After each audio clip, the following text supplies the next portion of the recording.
के खिलाफ दूसरा टेस्ट मैच पाकिस्तान के नाम, सीरीज 1-1 से बराबर। इंग्लिश शेर 144 रन पर ढेर, पाकिस्तान ने 152 रन के मार्जिन से मैच अपने नाम किया। मैच का चौथा दिन पाकिस्तानी शाहीनों के नाम रहा। 36 के मजमूए पर इंग्लिश टीम ने 2 विकेटों के नुकसान पर खेल का आगाज किया। सिर्फ 108 रन देकर 8 विकेटें हासिल की। Ben Duckett 0, Zaif Ali 3, James Smith 6 run बनाकर चलते बने। हैरी ब्रुक्स 16, जो रूट 18 और ऑली पॉप 22 रन बना पाए। पाकिस्तान ने पहले इनिंग्स में 366 और दूसरी इनिंग्स में 221 रन बनाए। इंग्लिश टीम पहले इनिंग्स में 291 और दूसरी में 144 रन बना पाए। कौमी टीम के स्पिन जाल ने इंग्लिश शेरों को जकड़ लिया। साजिद खान और नौमान अली ने धाक बिछा दी। स्पिनर्स ने मैच के पहले सेशन में ही 8 खिलाड़ियों को पवेलियन की राह दिखाई। मैच का चौथा दिन नौमान अली के नाम रहा, जिन्होंने 8 खिलाड़ियों को आउट किया। साजिद खान ने 2 विकेट्स हासिल की। पहली इनिंग्स में साजिद खान ने 7 और नौमान अली ने 3 बैटर्स को आउट किया था।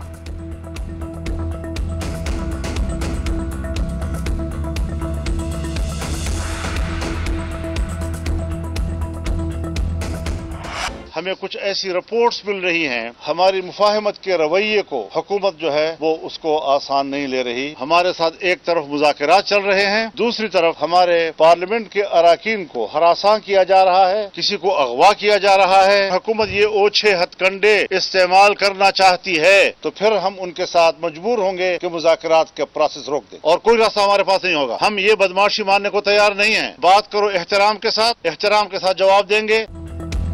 मौलाना फजलुर रहमान का हुकूमत को सरप्राइज, मुस्लिम लीग नून और पीपल्स पार्टी की JUI के साथ इत्तफाक राय की कोशिश नाकाम। रात गए होने वाली मुलाकातें बेनतीजा खत्म हुई। पहले मेरा रुकन असम्बली बाजियाब करवाएं, फिर बात होगी। मौलाना फजलुर रहमान का वज़ीर आज़म और बिलावल भुट्टो को 2 टोक पैगाम। मीडिया से गुफ्तगू करते हुए कहा कि हुकूमत मुज़ाकरात के साथ बदमाशी कर रही है। ये सिलसिला ना रुका तो भरपूर जवाब देंगे। हुकूमत का पहला मुसव्विदा मुस्तरद किया था, आज भी करते हैं। 3 हफ्ते से मुशावरत जारी है, साथ ही दबाव भी डाला जा रहा है। हमारे अरकान को खरीदने की कोशिश हो रही है। लगता है हुकूमत हमारे मुफाहमत के रवैये को संजीदा नहीं ले रही। ओछे हथकंडे ना रुके तो मुज़ाकरात से पीछे हट जाएंगे। आज भी वज़ीर आज़म और मौलाना फजलुर रहमान की मुलाकात मुतवक्के। आईनी तरमीम के लिए हुकूमत के नंबर पूरे नहीं, हमारे बेशतर साथियों को गिरफ्तार किया जा रहा। अरकान को 1 से 3 अरब रुपए की पेशकश की जा रही है। अपोजिशन लीडर उमर अयूब का इल्जाम, कहते हैं हर तरमीम पर बहस होनी चाहिए, हुकूमत नंबर पूरे करके दिखाए फिर देखेंगे। मौलाना की जानिब से बार काउंसिल को आईनी तरमीम का मुसव्विदा देने की तजवीज़ आई, हम हिमायत करते हैं। चेयरमैन PTI बैरिस्टर गौहर ने कहा, हुकूमती रवैये पर हमें शदीद तहफ़्फ़ुज़ात हैं। मुज़ाकरात करने और कमेटी में बैठने के बावजूद अरकान को हरासा किया जा रहा। अपनी मर्जी से कानून बना लें, फिर हम इस मामले में शरीक नहीं होंगे। PTI और JUI के दरमियान मुलाकात आज फिर होगी।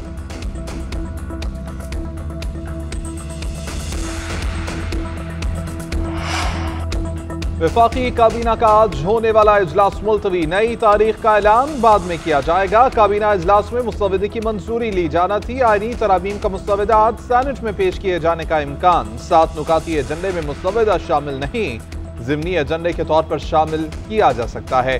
इरफान सिद्दीकी कहते हैं कि इत्तेफाक राय के करीब पहुंच चुके, मामलात हल हो चुके, आज सेनेट में मुस्तवदा पेश कर देंगे। कौमी असम्बली का इजलास भी आज शाम 6 बजे तलब कर लिया गया। सिक्योरिटी वजूहात के पेश नज़र मेहमानों के दाखिले पर पाबंदी आयद। उधर आईनी तरामीम पर इत्तेफाक राय के लिए खुसूसी कमेटी भी आज बैठेगी। खुर्शीद शाह की सदारत में तमाम अरकान शिरकत करेंगे।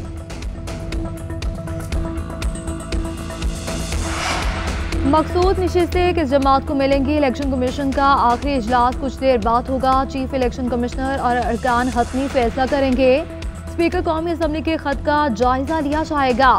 कानूनी टीम खत के मंदरजात, अमल दरामद और जवाबी खत से मुतालिक तफसीली ब्रीफिंग देगी। कानूनी टीम की तजावीज़ की रोशनी में इलेक्शन कमीशन हतमी फैसला करेगा। स्पीकर कौमी, पंजाब और सिंध असम्बली ने इलेक्शन कमीशन को खतूत लिख रहे हैं और कमीशन से नए एक्ट के मुताबिक मखसूस नशिस्तें तकसीम करने का मुतालबा किया गया। हुकूमत और पीपल्स पार्टी आईनी अदालत के फैसले से पीछे हट गई। आईनी अदालत के बजाय आईनी बेंच बनेगा। मुजव्वज़ा आईनी तरमीम के अहम निकात सामने आ गए। ज़राए के मुताबिक चीफ जस्टिस का इंतखाब 3 सीनियर तरीन जजेस में से होगा। 184 के तहत असखुद नोटिस का इख्तियार खत्म करने की तजवीज़। चीफ जस्टिस की मुद्दत 3 साल, 65 साल के होते ही रिटायर हो जाएंगे। आर्टिकल 199 में तरमीम की तजवीज़। अदालत से इस्तदा से ज्यादा आईनी मामले पर हुक्म या तशरीह नहीं हो सकेगी। 63A में तब्दीली करके फ्लोर क्रॉसिंग पर नाअहली की शर्त खत्म करने की तजवीज़। चीफ इलेक्शन कमिश्नर के तकर्रुर का तरीकाकार भी तब्दील होगा। 18वीं तरमीम मुकम्मल बहाल और 19वीं तरमीम मुकम्मल खत्म करने की तजवीज़। उधर वज़ीर आज़म की ज़ेर सदारत वफाकी काबीना का इजलास मुलतवी।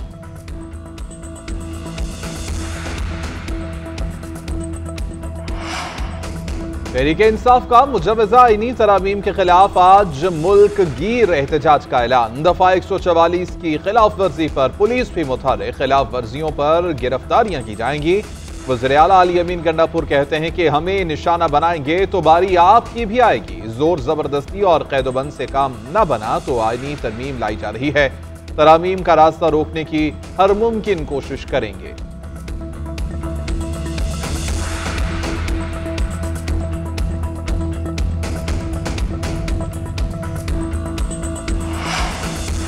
तालीमी इदारों में तालिबात को हिरासा करने का case IG Punjab Lahore high court के रूबरू पेश। चीफ जस्टिस ने इस्तफसार किया, अपने वीडियो वायरल होने से रोकने के लिए क्या किया।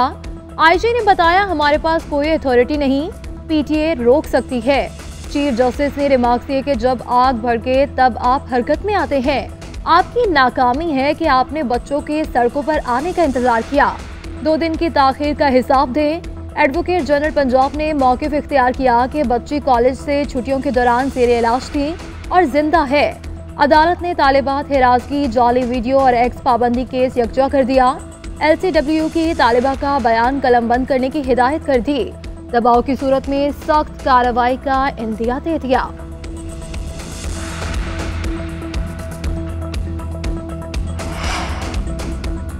सोशल मीडिया पर तालिबात से मुत्तल्लिक़ गैर मुसद्दिक़ा खबर फैलाने की तहकीकात। महकमा दाखिला पंजाब ने ज्वाइंट इन्वेस्टिगेशन टीम तश्कील दे दी। SSP इन्वेस्टिगेशन टीम के सरबराह मुकर्रर। 6 रुकनी कमेटी में 3 पुलिस अफसरान और हसास इदारों के 3 नुमाइंदे शामिल। सोशल मीडिया पर रियासत मुखालिफ उकसाने की तरगीब देने वालों की निशानदही की जाएगी। SSP नवीद ने JIT का पहला इजलास आज तलब कर लिया।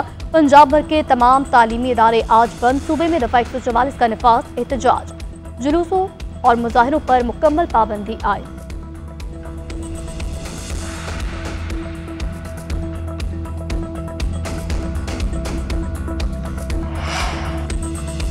पंजाब में अमन अमान खराब करने की साजिश की जा रही है। सोशल मीडिया पर जाली खबरें और वीडियोस वायरल हो रही हैं। किसी को पंजाब का अमन खराब करने की इजाजत नहीं दी जाएगी। वज़ीर इत्तलात पंजाब उस्मा बुखारी की मीडिया से गुफ्तगू। कहा कि लोगों की मासूम बेटियों को सोशल मीडिया पर बदनाम न किया जाए। तहरीके फसाद पार्टी तुलबा को बरगला कर हालात खराब करना चाहती है। हुकूमत बार बार गुजारिश कर रही है कि किसी के पास सबूत हैं तो सामने लेकर आए। एक बच्ची के नाम पर 3 बच्चियों की तस्वीर लगाई गई। खुदा के लिए उनकी इज्जत का ही ख्याल कर लें। कल 9 मई पार्ट 2 वाली लूटमार की गई। एहतजाज करने वाले बच्चे लैपटॉप और दूसरी चीजें ढूंढ रहे थे। बानी PTI के वकील इंतजार पंजोथा की बाजियाबी का केस। वकील फैसल चौधरी की chief justice Islamabad high court के साथ तलकलामी। कहा कि मैं इंतजार पंजोथा की जिंदगी के बारे में फिक्रमंद हूँ। ये अदालत इस मामले पर हसास नहीं है। चीफ जस्टिस ने कहा कि आप खामोश हो जाएं, देख लें यहाँ किसने बहस करनी है। अदालत ने फुटेजेस वकील को फराहम करने की हिदायत कर दी। पुलिस को IB और ISS से लोकेशन ट्रेस करने के लिए राब्ते की हिदायत कर दी। SSP के तर्जुमान फैसल चौधरी के साथ राब्ते में रहेंगे। केस की समाअत पीर तक मुलतवी कर दी गई। बदकिस्मती से मुल्क में 18 अक्टूबर और 27 दिसंबर को वाकयात हुए। ऐसे सानिहात पर उस वक्त की हुकूमत की जिम्मेदारी होती है कि शवाहिद संभाल कर रखें, मगर चंद ही घंटे में शवाहिद तबाह किए गए। क्राइम सीन को महफूज बनाया जाता है, मगर इन दिनों सानिहात शवाहिद धो दिए गए। केस प्रॉपर्टी को ही गायब कर दिया जाए तो मामले की तह तक कैसे पहुंचा जाएगा। शर्जील मेमन कहते हैं, मोहतरमा को आगाह किया गया था कि आपकी जान को खतरा है। बेनजीर भुट्टो जान की परवाह किए बगैर फौरी पाकिस्तान पहुंची थी। धमाके के बाद भी कहा गया कि वापस चली जाए। बेनजीर भुट्टो वापस न आई और उन्होंने जख्मियों की अयादत भी की। आसिफ अली जरदारी और बिलावल भुट्टो मोहतरमा का मिशन लेकर आगे चले। पेशावर हाई कोर्ट ने अपोजिशन लीडर उमर अयूब को भी राहदारी जमानत दे दी। अदालत ने उमर अयूब को 7 नवंबर तक मुतल्लिका अदालतों में पेश होने का हुक्म दिया है। इस पर बात करेंगे नुमाइंदा GNN वाजिद शहजाद से। वाजिद बताइएगा। देखिए जी, अपोजिशन लीडर उमर अयूब को भी राहदारी जमानत जो है वो मंजूर कर दी गई है। चीफ जस्टिस इश्तियाक इब्राहिम ने 7 नवंबर तक ये जमानत जो है उनको दे दी है। अदालत का उमर अयूब को 7 नवंबर तक मुतल्लिका अदालतों में पेश होने का भी हुक्म जारी कर दिया है। असेंबली इजलास के लिए जाना चाहता हूँ, उनकी जानिब से यही कहा जा रहा है, लेकिन गिरफ्तारी का खदशा है तो डी चौक एहतजाज के लिए भी 22 मुकदमों में नामजद किया गया है। उमर अयूब का यही कहना है कि राहदारी जमानत दी जाए ताकि अदालतों में पेश हो सकूं। ताहम अदालत ने राहदारी जमानत मंजूर करके 7 नवंबर तक मुतल्लिका अदालतों में पेश होने का हुक्म दे दिया है। जी बहुत शुक्रिया आपका वाजिद। पेशावर हाईकोर्ट ने तहरीक इंसाफ के रहनुमाओं बैरिस्टर सैफ, मिशाल यूसुफजई और वजीरजादा को 3 हफ्तों के लिए राहदारी जमानत दे दी है। तीनों रहनुमाओं के खिलाफ डी चौक धरने और एहतजाज करने पर FIR दर्ज है। इस पर बात करेंगे वाजिद शहजाद से। जी वाजिद, समाअत का अहवाल बताइएगा। देखिए जी, ये PTI रहनुमा है बैरिस्टर सैफ और उसके साथ जो है मिशाल यूसुफजई और वजीरजादा जो है उनकी राहदारी जमानत के लिए पेशावर हाई कोर्ट में पेश हुए, जिनको अदालत ने तीनों रहनुमाओं को 3 हफ्तों के लिए राहदारी जमानत जो है वो मंजूर कर दी है। तीनों के खिलाफ डी चौक धरने और एहतजाज करने पर FIR दर्ज हुई थी, जबकि अदालत ने बैरिस्टर सैफ और मिशाल यूसुफजई को गिरफ्तारी से रोक दिया है। हाईकोर्ट के चीफ जस्टिस इश्तियाक इब्राहिम पर मुश्तमिल सिंगल बेंच ने ये समाअत की है, जिसके बाद हाईकोर्ट ने तीनों रहनुमाओं को 1-1 लाख 2 नफरी जमानत पर राहदारी जमानत दे दी है। जी ठीक है, अपडेट करने के लिए शुक्रिया।